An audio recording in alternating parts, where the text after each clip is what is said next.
Y intercedemos no solamente por nosotros, sino por todos nuestros hermanos, Señor, las iglesias aquí en Belén, que están predicando la palabra tuya esta mañana. Bendice a cada pastor, a cada siervo que se levantará a predicar.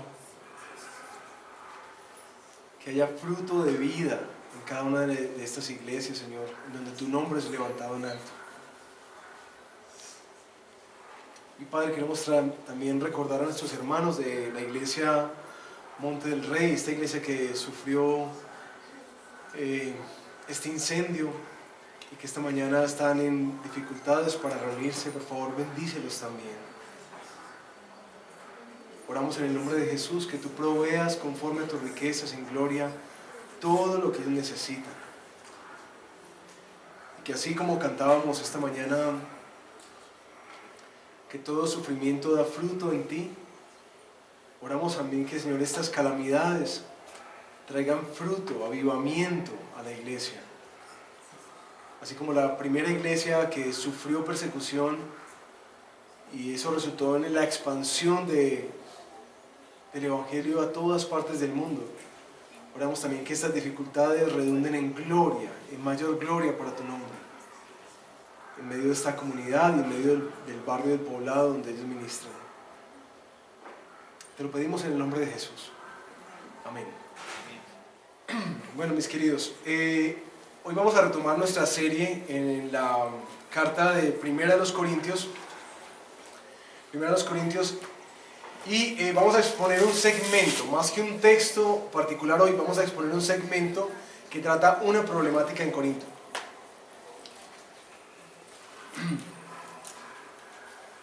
Como muchos saben ustedes, saben que durante un poco más de 10 años estuve pastoreando jóvenes.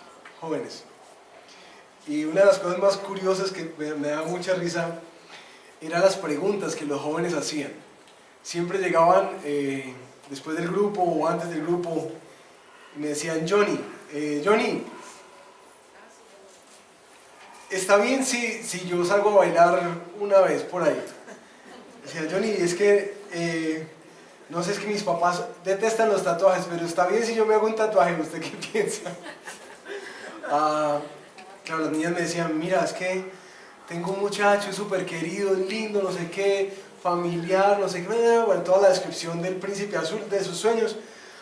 Ay, pero es que sabes que, es que él no cree en Dios. Y yo, ok. Bueno, y así sucesivamente. Bueno, está bien si yo escucho música, está bien si yo veo estas películas, está bien si yo me tomo una cerveza, está bien si yo asisto a estos lugares, está bien. Claro, todos estaban súper angustiados, como que díganos qué es lo correcto, qué es lo que yo tengo que hacer, mejor dicho, como que qué es lo que puedo y qué es lo que no puedo hacer. Y estaba pensando que, no sé si ustedes se han dado cuenta con sus amigos, que es una de las cosas que más tropiezo pone a veces para que una persona se acerque al Señor o se acerque a la iglesia. Como que, es que literalmente si llego, lo que va a pasar es que me van a cohibir todo. Es decir, no voy a poder hacer un montón de cosas que a mí me gusta hacer normalmente. Y cuando esas personas por casualidad, normalmente por una circunstancia difícil, llegan a la iglesia, empieza la zozobra. Como que, bueno, entonces a ver, dígame cuáles son las reglas del juego acá. ¿Qué puedo y qué no puedo hacer? ¿Qué está bien, qué no está bien? ¿Qué es pecado y qué no? ¿Qué se supone que debo hacer un cristiano y qué se supone que no debe hacer un cristiano? Explícame, por favor. Y como que dígame cuál es la letra menuda del contrato, ¿cierto? Dígame esto qué implica para mi vida. Y empieza esa sensación en el camino como de estar encerrados, como enclaustrados, como con un peso ahí que lo va oprimiendo a uno, una esclavitud a lo que, como literalmente como dice el dicho, como pisando huevos, así, como bueno, ¿por dónde es que yo puedo andar en esta vida cristiana? Y se empieza a hacer la pregunta de, bueno, ¿cómo yo debo vivir en la fe? Lamentablemente, si esa es la fe que la persona aprendió y conoció, bastará poco tiempo para que empiece a sentirse como ahogado. Que el gozo que alguna vez existió por el perdón y el amor de Jesús se esfumó y ahora todo se volvió como un acartonamiento de lo que tiene que hacer de su vida, ¿cierto? Y lo que tiene que modificar y cambiar para poder encajar en ese molde de la iglesia. ¿Les ha tocado eso alguna vez? ¿Sí? Quizás algunos se preguntan, y en especial si tú de pronto estás apenas acercándote a la iglesia y estás acercándote al Señor, se pregunta muchas veces uno por qué en la Biblia y en el Evangelio se habla de libertad, cuando muchas veces la sensación que uno tiene en las personas y en la iglesia es justamente lo opuesto, que es una esclavitud, que no hay como gozo, la gente no vive bien, vive como asustada, angustiada, o si no, en una hipocresía tenaz, que literalmente como que son dos personas. ¿Por qué se habla de libertad en el cristianismo si lo que uno ve o aún lo que uno siente es exactamente lo opuesto? Es como una esclavitud, algo que literalmente está restringiendo mi libertad de ser feliz, de lo que yo quiero hacer, ¿sí? Yo espero esta mañana poder responder esa pregunta, y más que responderla, yo espero poder mostrarte por qué venir al Señor Jesucristo, por qué venir a Cristo es lo que realmente te va a dar libertad, ¿sí? Esa es mi expectativa esta mañana. Entonces vamos a ver si la logramos con estos textos. Vamos a orar. Padre, cuando hablamos de la fe, tú sabes todas las distorsiones que tenemos en nuestra mente. Aún tú sabes que muchos esta mañana están cansados porque han vivido la vida de la fe así, como una serie de restricciones, límites, cercas que no pueden cruzar, cosas que tienen que hacer, expectativas que llegan a ser aplastantes sobre sus vidas, y la libertad que una vez se prometió ha estado muy lejos de poderse ver como una realidad. Por eso, Padre, te pedimos que tu Espíritu hoy, con esta palabra que traerás, nos traiga tu libertad. Ayúdanos a comprender tu libertad, a disfrutar tu libertad y a proclamar tu libertad. Eso te lo pedimos, Padre, y rogamos que esta mañana tú quites de nuestra mente y nuestro corazón esos esquemas religiosos que son los que nos llegan a esclavizar, legalismos malsanos que distorsionan el Evangelio y que rompen con la gracia de la cruz. Danos tu libertad hoy, te lo pedimos en el nombre de Jesús. Amén. Bueno, hoy estudiaremos 3 capítulos de la Biblia. Eso es muy denso, ¿cierto? Muy denso, pero lo vamos a hacer de a poquiticos porque va a ser muy complejo.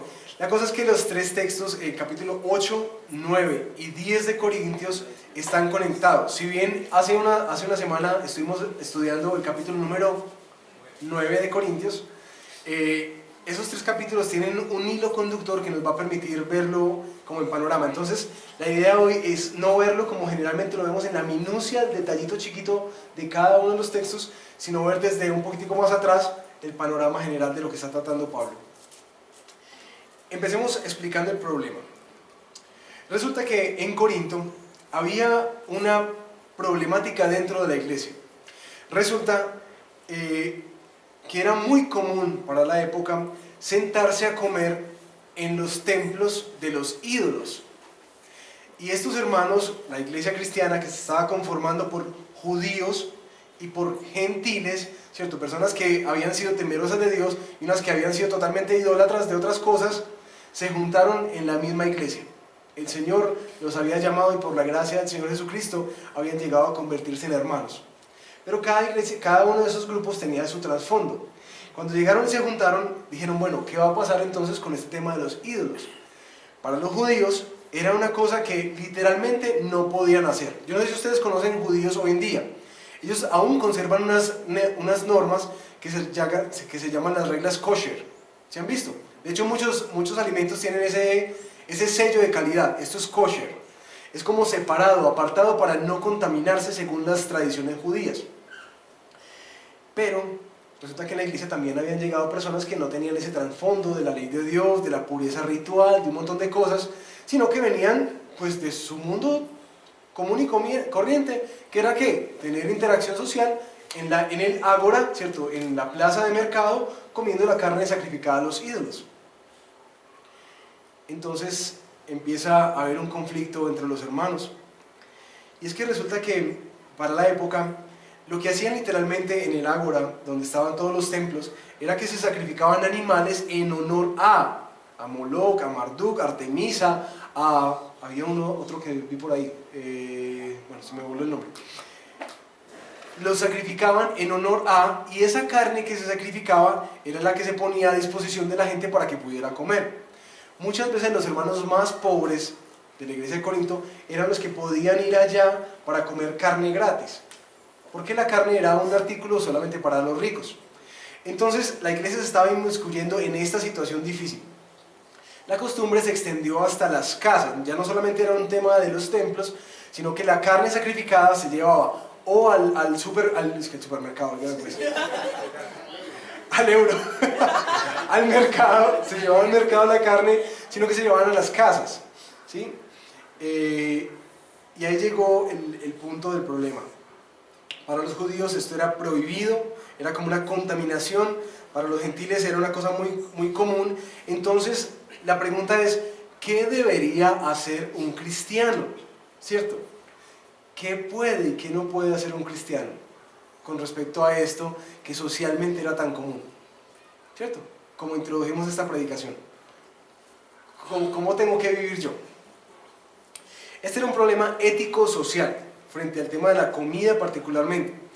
Y yo no sé si, obviamente eso está un poco lejano a nosotros, pero nos pasó algo en el seminario con unos hermanos que vinieron de la costa a estudiar con nosotros.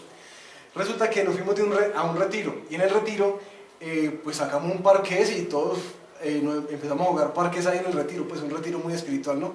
Jugando parqués. Jugando parqués. No era de tiempo libre. Jugando parqués. Y los hermanos de la costa como para atrás. Y es como que, ¿qué es esto tan... que la vaina? Decía, no, es que si la gente de la iglesia nos ve jugando parqués, eso es una cosa, es una abominación. Pues parqués, ¿sí me entiendes? ¿Qué tiene que ver eso?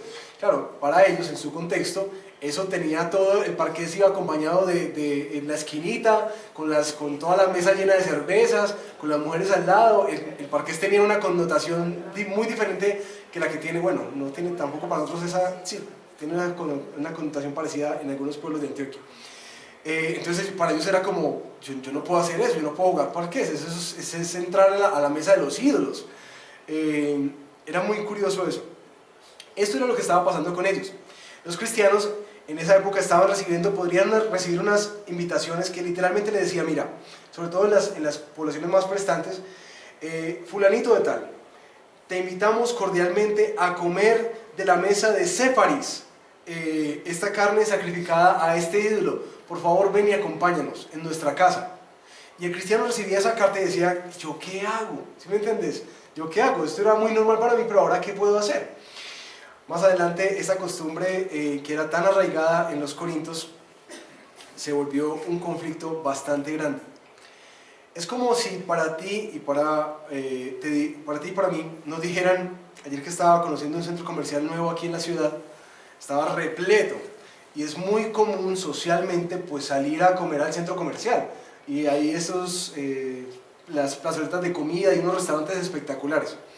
Es como si te dijera, mira, tú no puedes ir a cuando tú conociste al Señor Jesucristo, tú ahora ya no puedes ir a ese lugar a interactuar con la gente y a comer porque eso es como pecaminoso.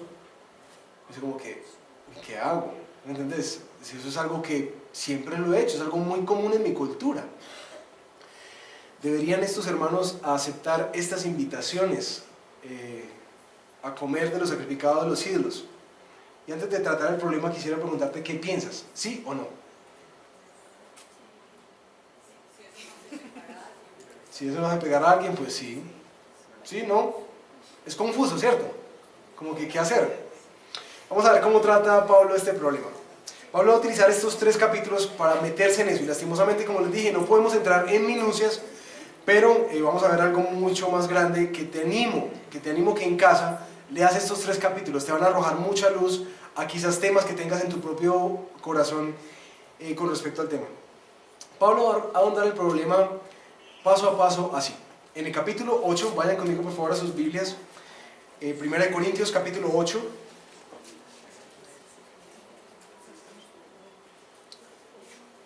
Pablo primero les aclara esto. Hermanos, yo quiero que ustedes entiendan algo. Esos ídolos, eso es de piedra, eso es de madera, eso no es nada, ¿sí me entienden? Eso no es nada. Y dice capítulo 8, versículos 4 al 6. De modo que, hermanos, en cuanto a comer a los sacrificados a los ídolos, sabemos que un ídolo no es absolutamente nada y que hay un solo Dios.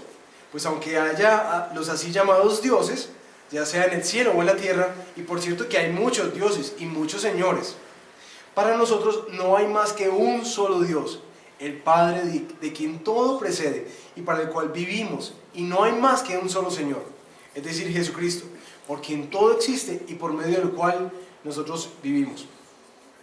Pablo les está aclarando que ese tema de la idolatría no es como que literalmente haya otra deidad, no, solamente hay un Señor, no hay otra cosa diferente, solo hay un Dios. Esos ídolos entonces no son nada. En consecuencia, versículo 8 de ese mismo capítulo, dice Pablo: lo que comemos no nos acerca a Dios, no somos mejores por comer ni peores por no comer. Lo que le está diciendo Pablo es: ustedes son libres, hermano. Esas cosas, eso es mentira, ¿sí me entienden? No tiene nada que ver. Ustedes son libres de comer. Y entiendan esto: lo que comes no te va a hacer más cercano a Dios, y lo que evitas tampoco te va a hacer más cercano a Dios. Eso no importa. Pero hay 2 peros que Pablo trata aquí, versículo 7. Fíjate, primero, que si tengas esa libertad. Es decir, cuando de pronto si tú vienes de un trasfondo bien católico, arraigado como el que vengo yo, las imágenes son algo muy importante en la tradición católica, todos lo conocemos.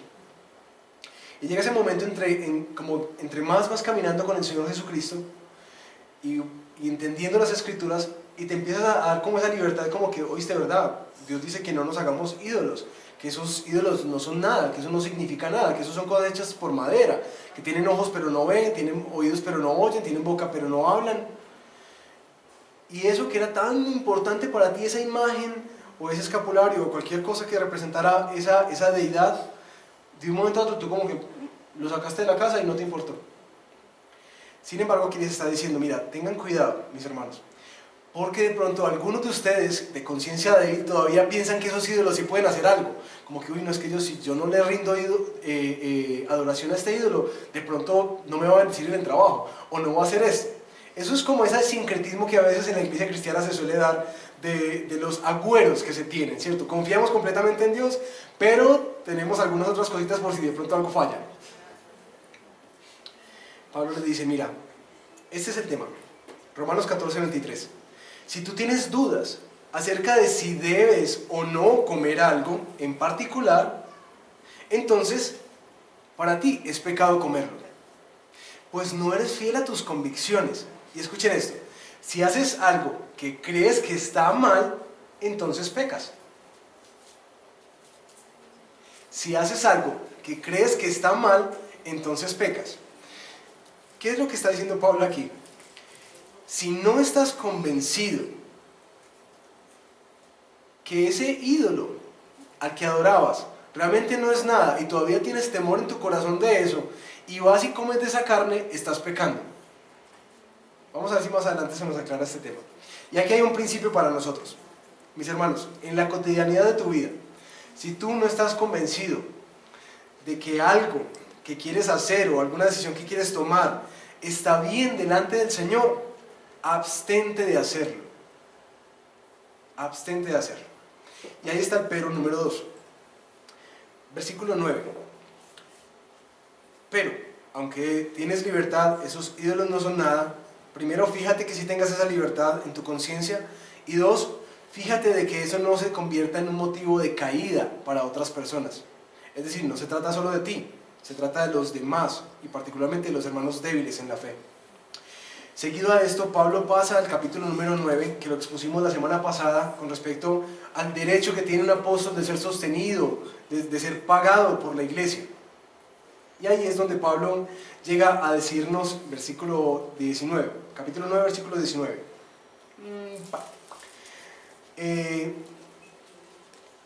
Hermanos, tengan cuidado al usar su libertad, porque la libertad que tú tienes tiene que ser usada en favor de otros. Versículo 19, aunque soy libre, dice Pablo, respecto a todos, de todos me he hecho un esclavo para ganar a tantos como sea posible. Es decir, Pablo espera que la libertad que el Señor Jesucristo te ha dado para relacionarte en la vida cotidiana con cosas, sea tanta la libertad que tú tengas, que puedas volverte esclavo de otras personas a fin de ganarlos. Déjenme ponerles esto más claro. Pablo dice que tú y yo necesitamos utilizar esa libertad que Cristo nos ha dado, de tal manera que coopere para que otros puedan venir a conocer a Jesús.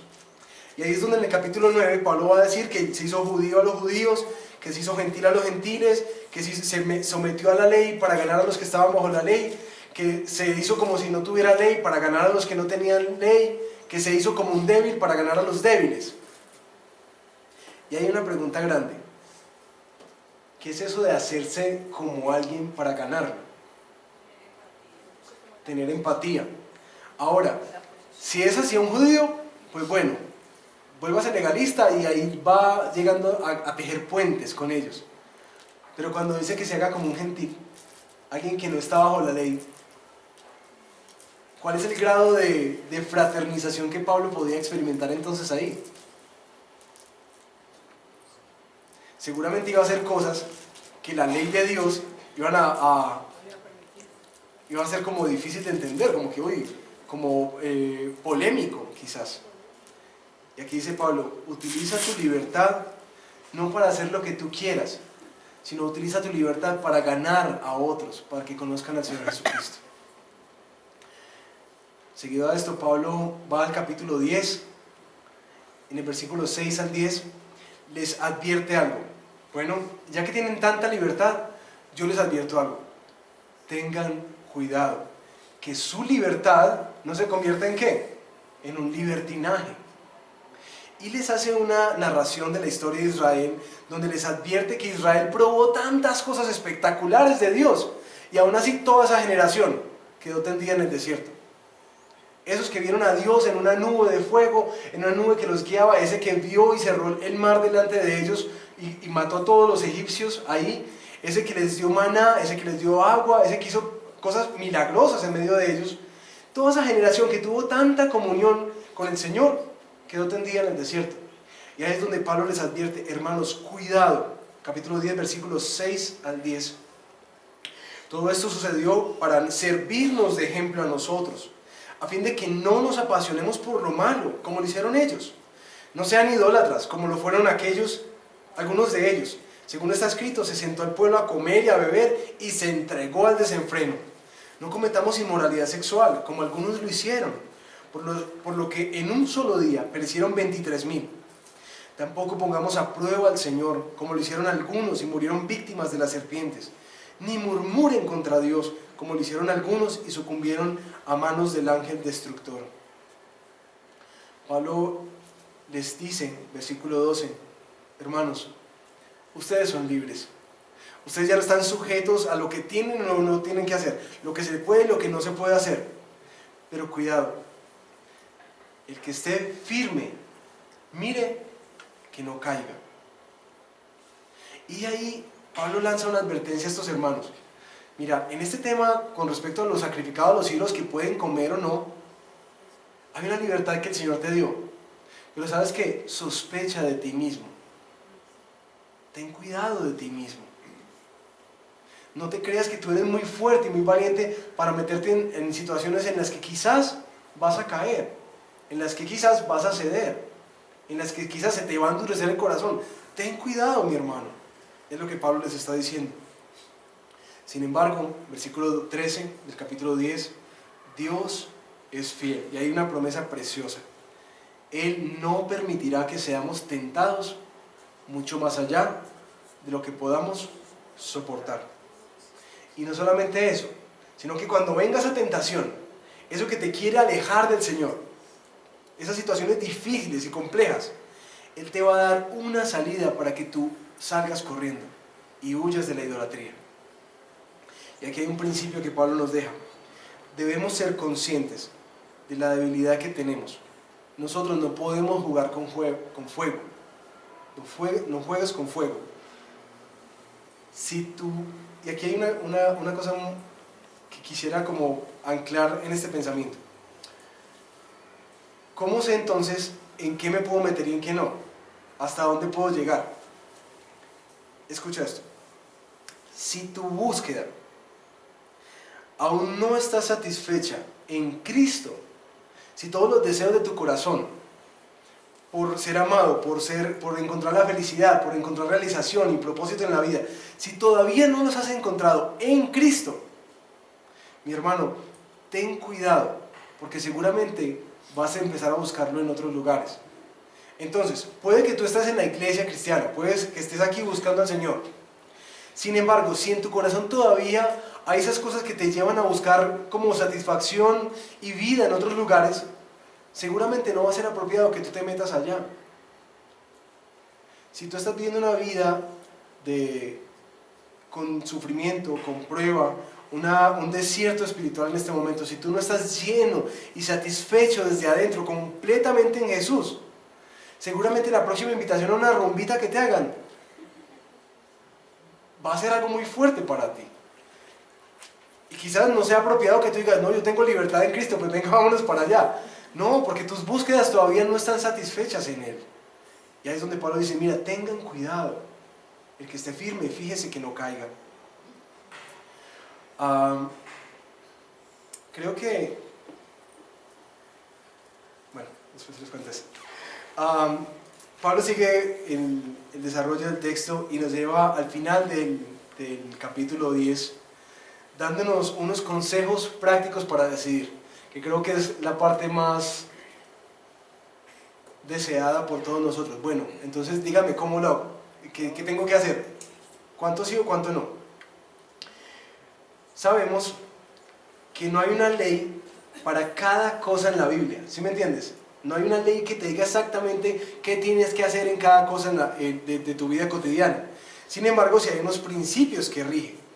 Ya Pablo ha dejado claro que nosotros somos libres, que Dios nos acepta solamente por la obra de Jesucristo, no por nuestras acciones, ni por nuestros méritos, sino solo por la obra de Jesús.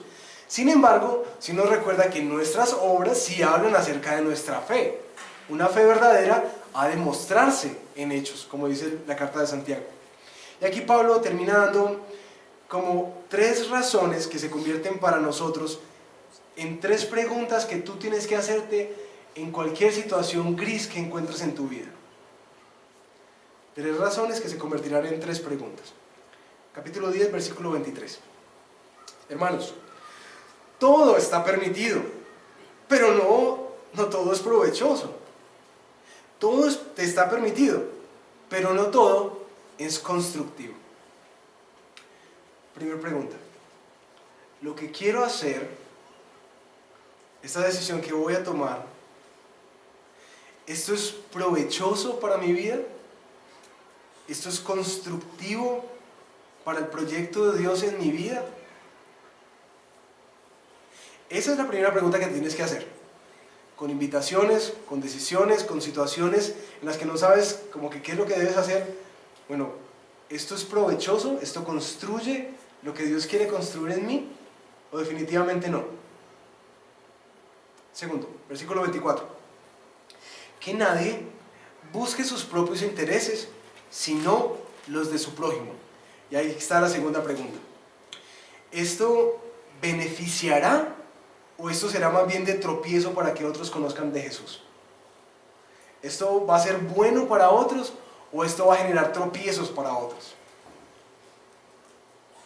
Versículo 31.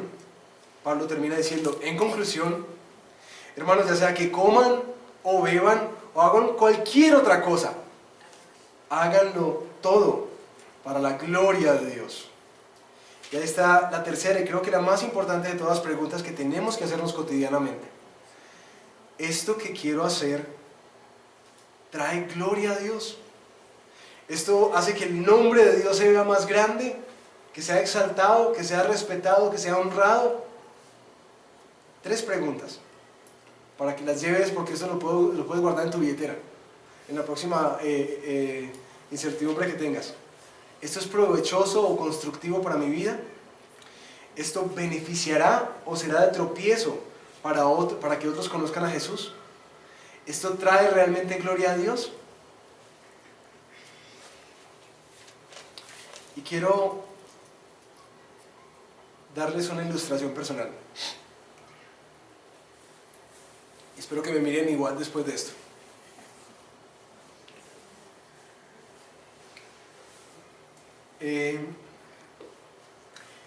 Yo me crié con muchas primas en mi casa.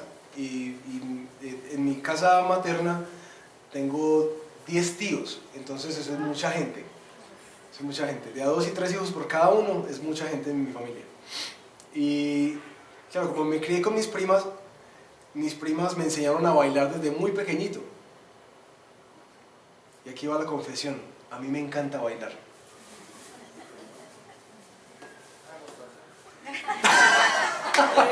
No.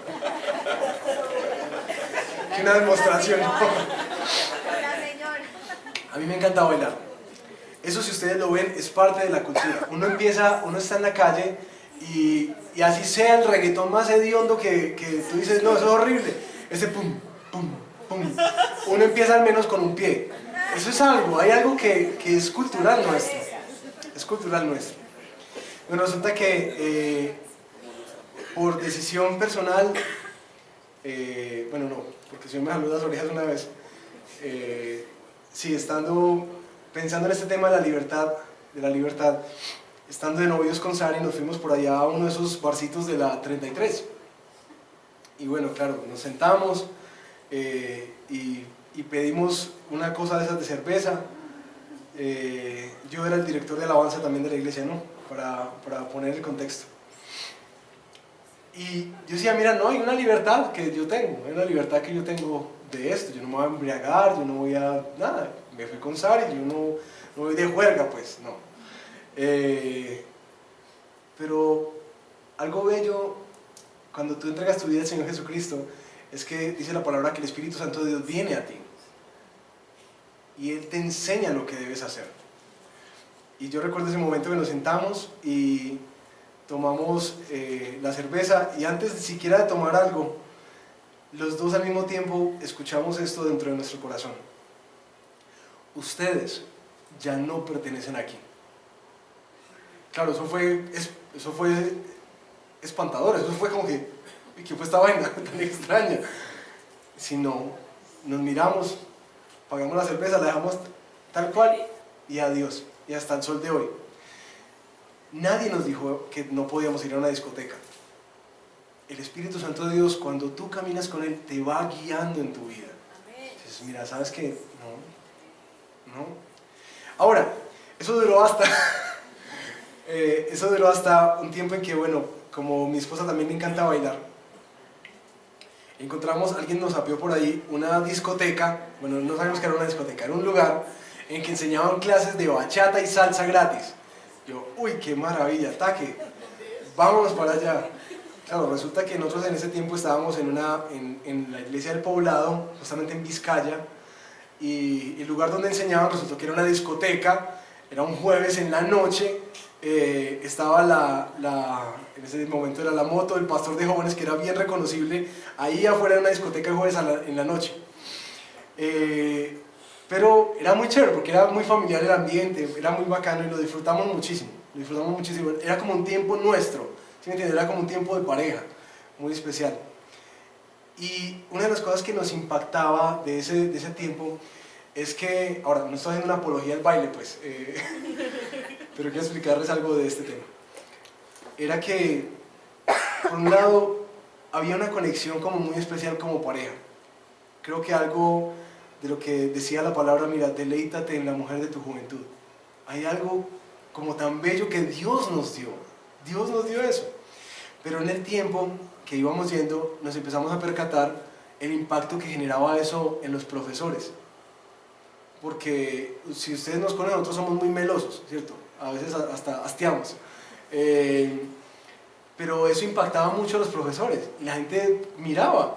Y era muy bello porque la gente podía empezar a darse cuenta de que había algo diferente.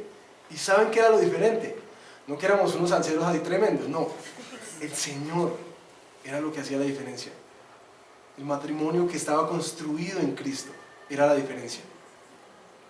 Y eso se notaba diferente al que llegaba con la otra, o el que llegaba con otros propósitos. Era diferente. Y esta parejita brillaba ahí brillaba. Bueno, como Pablo dice, no pienses solamente en ti, sino también en los demás. Éramos pastores de jóvenes y nuestra moto era muy visible. Y yo decía, no me quiero pues esconder. Hablé con los pastores y les conté. Y me gustó mucho que me decía, qué rico que la libertad que Cristo te ha dado te dé para eso. Para saber que puedes honrarlo también bailando salsa y bachata. Qué rico que sepas eso, que hay libertad para ti en disfrutar tu matrimonio en ese contexto.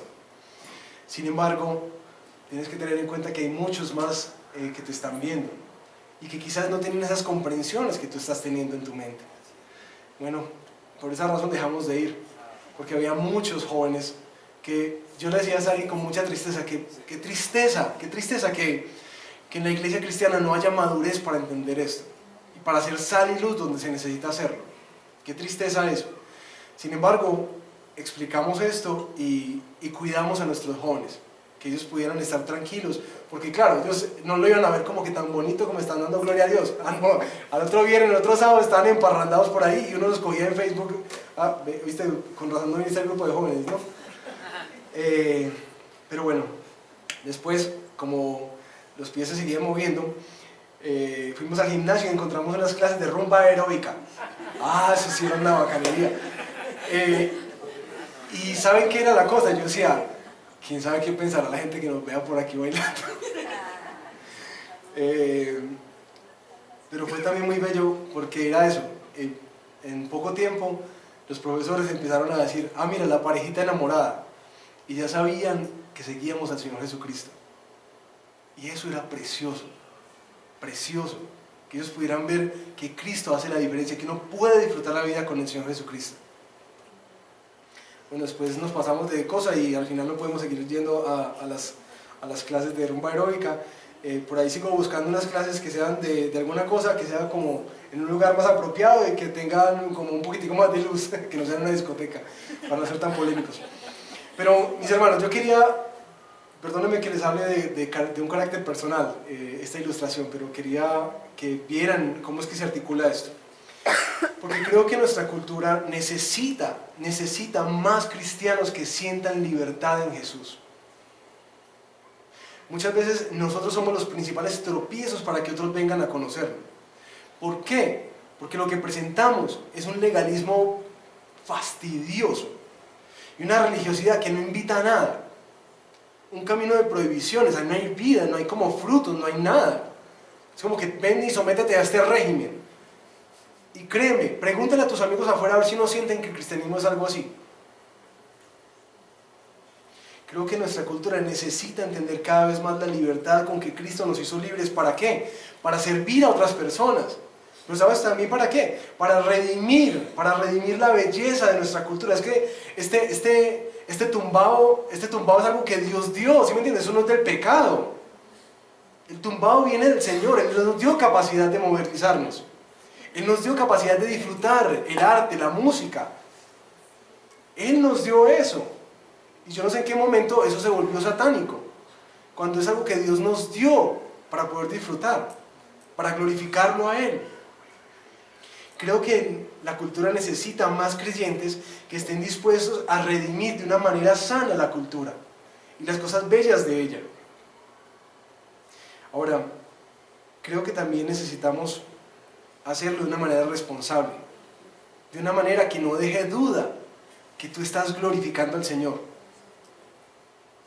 Porque quizás es lo que Pablo estaba diciendo, mis hermanos, Mira, está bien que la libertad te dé para comer en la mesa de los ídolos, pero ten en cuenta aquellos débiles que quizás estarán viendo, te dicen, ve, uno puede adorar a Jesús y también puede adorar a otros ídolos, y no hay problema.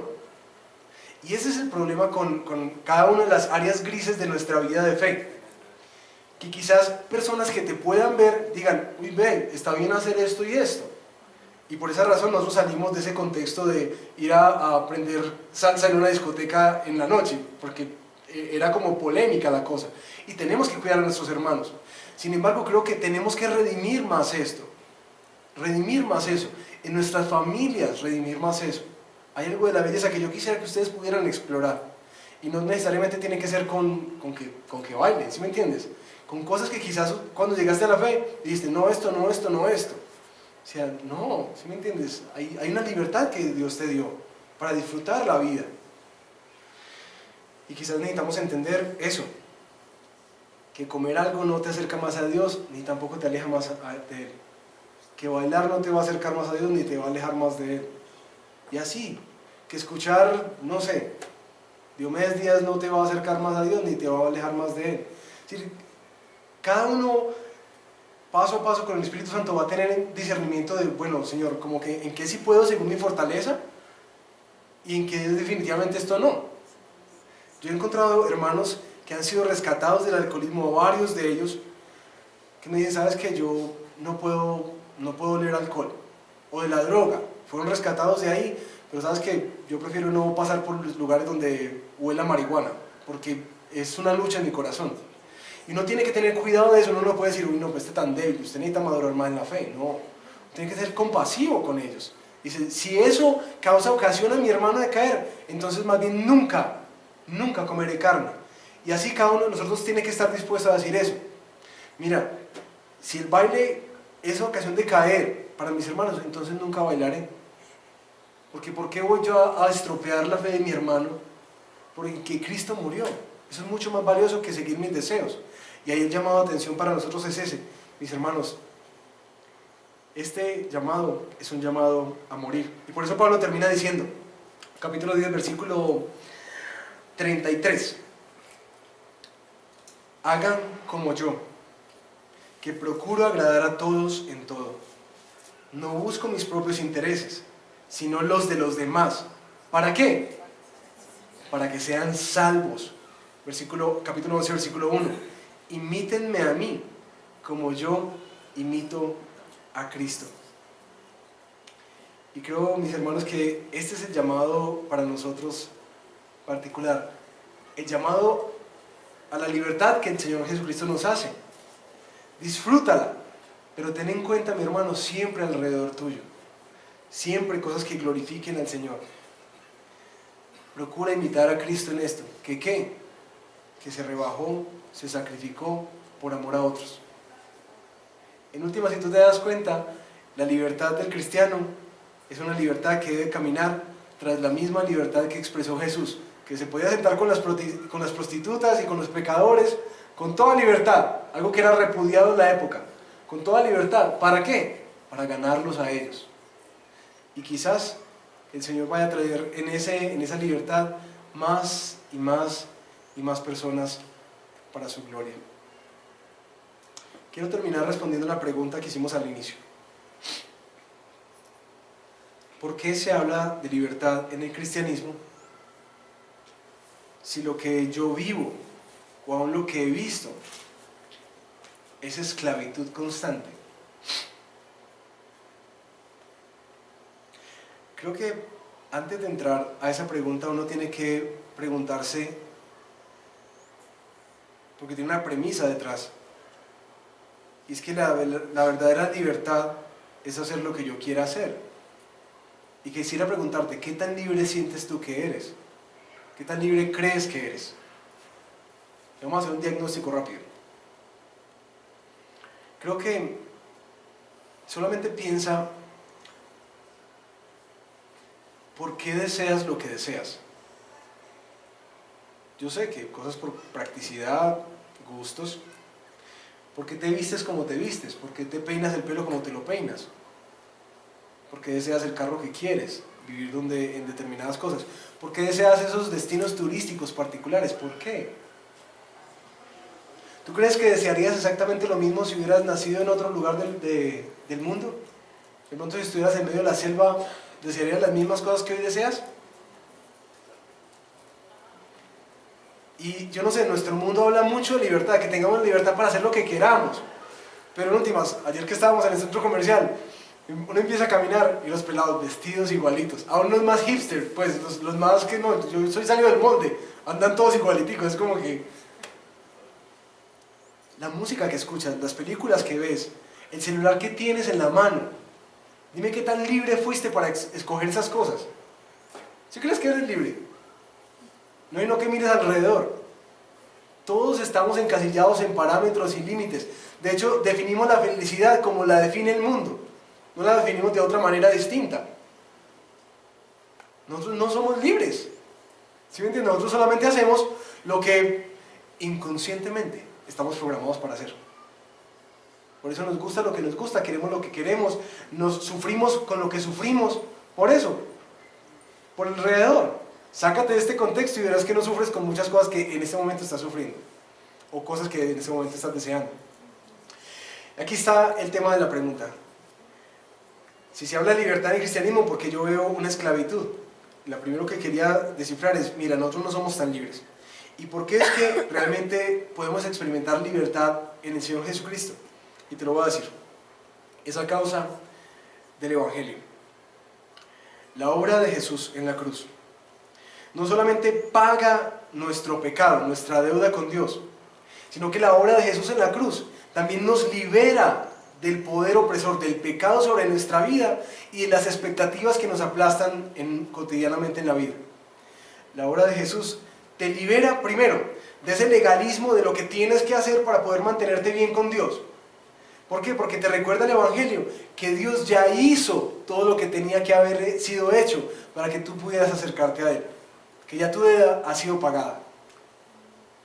El Evangelio te libera de la esclavitud, de estar buscando aceptación. Porque dime si no, mira, cuando uno sufre porque uno no tiene el iPhone X, uno empieza como que yo quiero ese, pero no lo tengo, uno empieza a sufrir. Y uno ve a los jóvenes que sudando para poder conseguirse eso, o los tenis de determinada marca, los pantalones de determinada marca, o poder hacer el viaje que todo el mundo está haciendo y que está publicando por las redes sociales, y empiezan a sufrir, y como que la vida se define por lo que ellos pueden tener. Mira, cuando llegas al Señor Jesucristo, y entiendes que la cruz es la mayor manifestación y la mayor fuente de amor para tu vida, que tú ya no tienes que hacer nada, que eres amado no por lo que tienes, por las experiencias que puedes lograr, por el éxito, por el nombre, sino simplemente porque al Señor le dio la buena voluntad de amarte y llamarte su hijo. Hay una identidad que puedo andar con unos tenis de 20,000 o con unos de 400,000 pesos. Puedo tener las experiencias en Nueva York o en Confama de las Ballenitas. Pero yo estoy feliz, hermanos. Estoy feliz. ¿Sabes por qué? Porque mi identidad está en Jesús. Yo ya no tengo que buscar que alguien me ame, que alguien me acepte por lo que tengo, por lo que soy, por cómo me peino, cómo me visto, o a dónde viajo, o qué título tengo. Porque ya en Cristo estoy satisfecho completamente. Eso es el poder del Evangelio en nuestra vida. Ya no necesito nada más. Yo no tengo que buscar felicidad en otras partes, ni amor, ni pertenencia, ni plenitud, ni desarrollo personal. No tengo que buscar nada, porque Cristo me lo ha dado todo. Por eso es que uno puede experimentar, y hablamos de libertad en el Evangelio. Pues ya no tengo que estar como todo el mundo anda, buscando algo. O felicidad, desarrollo, vida, plenitud, amor, aceptación. Dime si todo el mundo alrededor no anda buscando eso. Pero cuando vienes a Cristo, de alguna manera te importa un pito todo. Estoy tranquilo con mi Señor. Todo lo que atesoraba, como decía Pablo, es basura ahora. Es basura. Y por último, lo bello del Evangelio es eso, que como ya sabes que no tienes una deuda pendiente con Dios, que ya sabes que el Señor te acepta libremente por la obra de Jesucristo y no por tus méritos, como ya sabes que ya tienes una fuente de plenitud en tu vida, como ya sabes que en última no tienes que buscar nada más, ay hermanos, tú puedes disfrutar la vida. Eso es una belleza, tú puedes disfrutar la vida con tranquilidad, disfrutar cualquier cosa que venga, cuando tienes mucho, cuando tienes poco, cuando viajas muy lejos y te recorres el mundo, cuando vas allá a Marinilla a comerte un heladito, puedes disfrutar la vida. ¿Por qué? ¿Por qué? Porque Cristo te hizo libre. ¿Sí me entiendes? Y eso es lo que yo anhelaría, mis hermanos, para nosotros. Y creo que es a lo que Pablo está diciendo, hermanos. Mira, gózate la libertad con que Cristo te hizo libre. Gózatela. ¿Cómo? Con esas 3 preguntas que hicimos. Mira, esto me va a edificar, esto ayuda a otros, esto da gloria a Dios. ¿Tienes un criterio, una duda de, bueno, ¿qué tengo que hacer? Bueno, ¿cómo glorifica esto a Dios? Y si de pronto me queda como con la inquietud, ven, no sé, pues bueno, voy a buscar cómo realmente esto que es tan bueno, esto que me gusta, podría dar gloria a Dios. Que a todo el mundo le quede claro que mi vida es el Señor Jesucristo, que yo vivo es para su gloria, que si yo me voy a bailar una bachata con mi esposa, que a la gente le quede claro lo que la obra de Cristo hace, que yo estoy satisfecho en Él completamente, y que Él hace cosas nuevas y trae frutos renovados a un matrimonio como el nuestro. Y así sucesivamente, con cada uno de los ejemplos que puedas aplicar a tu vida, que eso dé cuenta de que tú vives para tu Señor. Ese es el principio básico de nuestra libertad. Tienes libertad, pero que esa libertad a todo el mundo le quede claro que tú estás satisfecho en el Señor Jesucristo y que tú buscas solamente vivir para su gloria. Amén. Amén. Oremos, mis hermanos.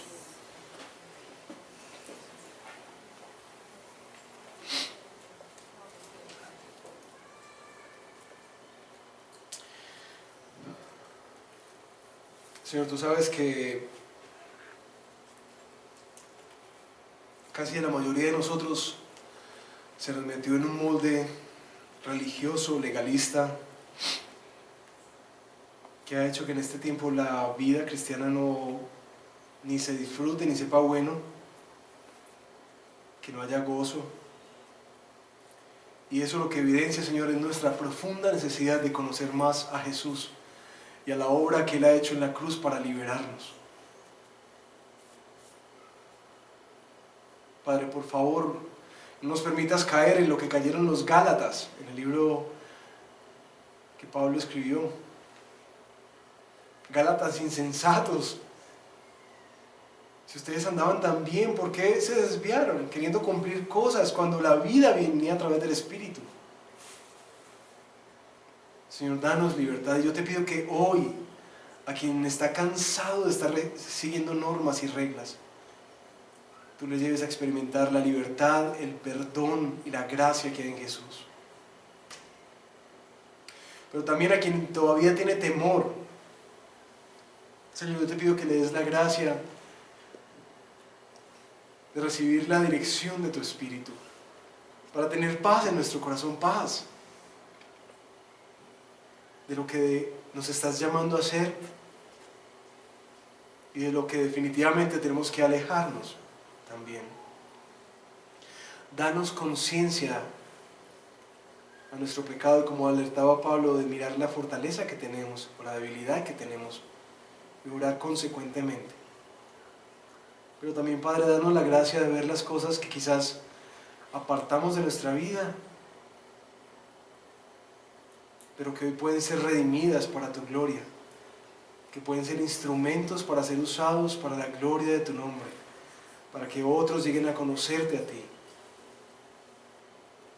Y yo sé, Señor, que una predicación como esta es una predicación riesgosa,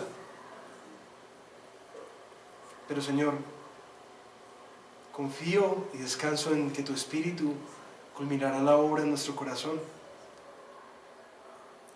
que nos alertará en el momento que necesitemos ser alertados, pero también que nos empoderará en los momentos que necesitamos ser empoderados para seguir adelante con mayor libertad. Señor, que nosotros seamos realmente instrumentos tuyos para que otros te conozcan, no por nuestro libertinaje, para nada, Señor, sino justamente porque podemos disfrutar cosas de la vida que apuntan a nuestro Señor Jesucristo. Bendícenos, Padre, con esa libertad. Te lo pedimos en el nombre de Jesús. Amén.